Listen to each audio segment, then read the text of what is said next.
ಸೇರಿರುವಂಥ ನನ್ನ ಎಲ್ಲ ಆತ್ಮೀಯ ನ್ಯಾಯವೇತ್ತರೇ, ನನ್ನ ಆತ್ಮೀಯ ವಕೀಲ ಬಾಂಧವರೇ, ನಾನು ಇಲ್ಲಿ ಕೆಲವು ವಿಷಯಗಳನ್ನು ನಿಮ್ಮ ಮುಂದೆ ಪ್ರಸ್ತಾಪ ಮಾಡಲಿಕ್ಕೆ ಇಷ್ಟಪಡ್ತೇನೆ. ನಾನು ಕಳೆದ 36 ವರ್ಷಗಳಿಂದ ನಾನು ಪತ್ರಿಕೋದ್ಯಮ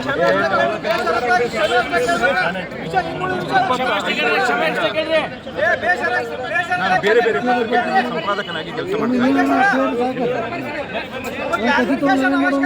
ನ್ಯಾಯಾಲಯ ಅನ್ನುವಂಥದ್ದು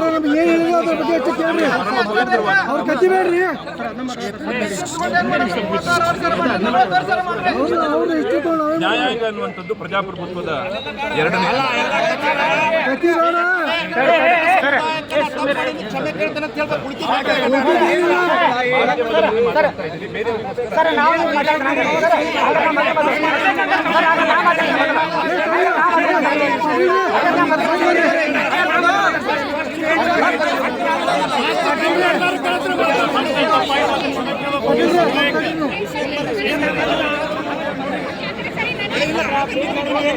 ನಾವು ನ್ಯಾಯ ದೇವತೆಯವರು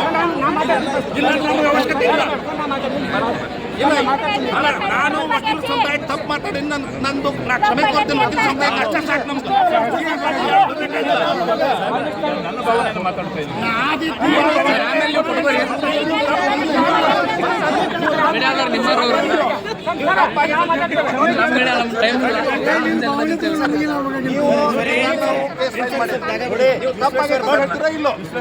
ನೀವು ಒಂದು ಮಾತು ಮಾಡಿ ಹೀಗಿಟ್ಟೆ ನಾವು ನೀವು ಅವಾಗ ತಪ್ಪು ಮಾತಾಡಿ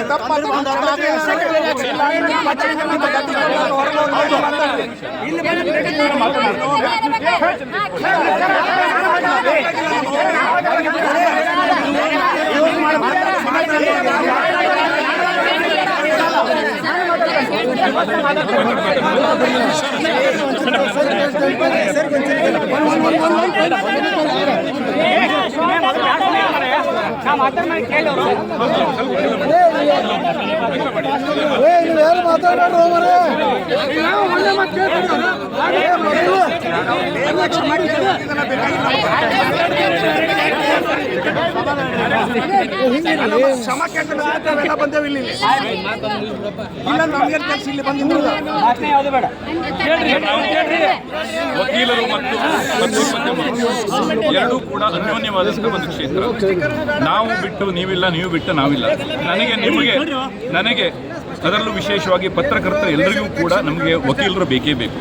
ನಾವು ಪ್ರತಿನಿತ್ಯ ನಮ್ಮ ಕಾರ್ಯಬಾಹುಳ್ಯದ ಮಧ್ಯದಲ್ಲಿಯೂ ಕೂಡ ನಾವು ನ್ಯಾಯದ ಸಲಹೆಯನ್ನು ಕೇಳಬೇಕು ಅಂತಂದರೆ ವಕೀಲರ ಬಗ್ಗೆ ನಾವು ಸದಾ ಮೊರೆ ಹೋಗ್ತೀವಿ.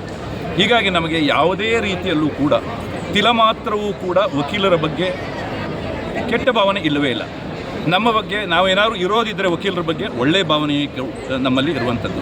ಸೊ ಹೀಗಾಗಿ ನಾವು ಯಾರೂ ಕೂಡ ಈ ವಿಷಯದಲ್ಲಿ ತಪ್ಪಾಗಿ ಭಾವಿಸುವಂಥ ಅಗತ್ಯ ಇಲ್ಲ. ಆದರೆ ನಮ್ಮ ಮಧ್ಯೆ ಒಂದು ಅನ್ಫಾರ್ಚುನೇಟ್ ಆದಂಥ ಒಂದು ಘಟನೆ ನಡೆದಿದೆ.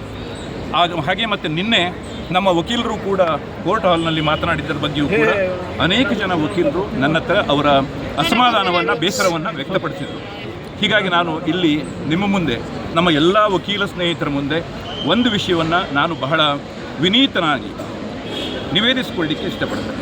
ಮೊಟ್ಟ ಮೊದಲನೇದಾಗಿ ನಿನ್ನೆ ನಡೆದಂಥ ಕೋರ್ಟಲ್ಲಿ ನಡೆದಂಥ ಘಟನೆ ಬಗ್ಗೆ ನಾನು ವಿಷಾದವನ್ನು ವ್ಯಕ್ತಪಡಿಸ್ತೇನೆ. ನಮ್ಮ ವಕೀಲರಿಂದ ಆದಂಥ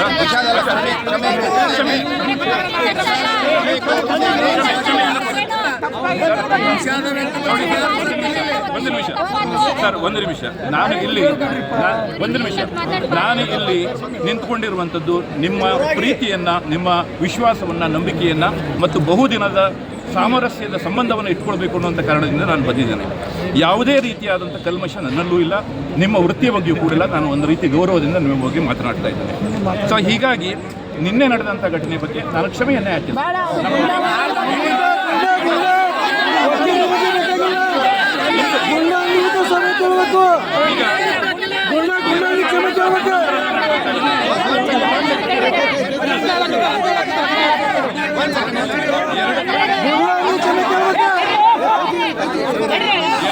ಎರಡು 2011ರಲ್ಲಿ ಆದಂತಹ ಘಟನೆಯ ಬಗ್ಗೆ ನಿಮಗೆ ಖಂಡಿತವಾಗಿಯೂ ಕೂಡ ಬೇಸರ ಆಗಿದೆ ಅನ್ನುವಂಥದ್ದು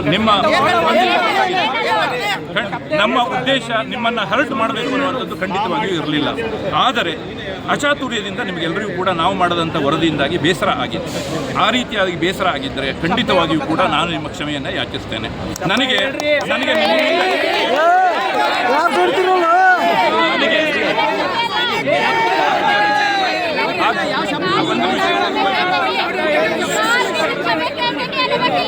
ನಾವು ನೋಡಿ,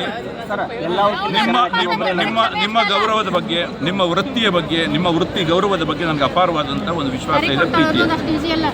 ಹೀಗಾಗಿ ನಾನು ಈಗಾಗಲೇ ಇನ್ನೊಮ್ಮೆ ಹೇಳ್ತಾ ಇದ್ದೇನೆ, ಈ ವಿಷಯದಲ್ಲಿ ನಮ್ಮಿಂದ ಆದಂತಹ ಅಚಾತುರ್ಯಕ್ಕೆ, ನಮ್ಮಿಂದ ಆದಂತಹ ತಪ್ಪಿಗೆ ನಿಮಗೆ ಬೇಸರ ಆಗಿದ್ದರೆ ಬೇಷರತ್ತಾಗಿ ಖಂಡಿತವಾಗಿಯೂ ಕೂಡ ನಾನು ಬೇಷರತ್ತಾಗಿ ಈ ಘಟನೆಯ ಬಗ್ಗೆ ನಾನು ಕ್ಷಮೆಯನ್ನು ಯಾಚಿಸ್ತೇನೆ. ಇವತ್ತಿಗೆ ಈ ಘಟನೆ ಇಲ್ಲಿಗೆ ನಾವು ಮುಗಿಸ್ಬೋಣ. ನಾವು ನೀವು ನಿಮ್ಮ ವೃತ್ತಿಯಲ್ಲಿ ನಾವು ಇನ್ನು ಮುಂದೆ ಬಹಳ ದೂರ ಸಾಗುವಂಥದ್ದಿದೆ. ಬಹಳ ಪ್ರೀತಿಯಿಂದ ನಮ್ಮ ಕಾಯಕದಲ್ಲಿ ನಾವು ನಿರತರಾಗಿರೋಣ. ನಮ್ಮಿಂದ ನಿಮಗೆ ಎಲ್ಲ ರೀತಿಯಾದಂತಹ ಒಂದು ಸಹಕಾರವನ್ನು ನಾವು ಕೂಡ ಕೊಡ್ತೇವೆ. ಅದೇ ರೀತಿಯಾದಂಥ ಸಹಕಾರವನ್ನು ನಾನು ನಿಮ್ಮಿಂದನೂ ಕೂಡ ಅಪೇಕ್ಷಿಸ್ತೇನೆ ಅನ್ನುವಂಥ ಒಂದು ಈ ಸವಿನಯ ಪ್ರಾರ್ಥನೆಯೊಂದಿಗೆ ನಾನು ಮಾತನ್ನು ಮುಗಿಸ್ತೇನೆ.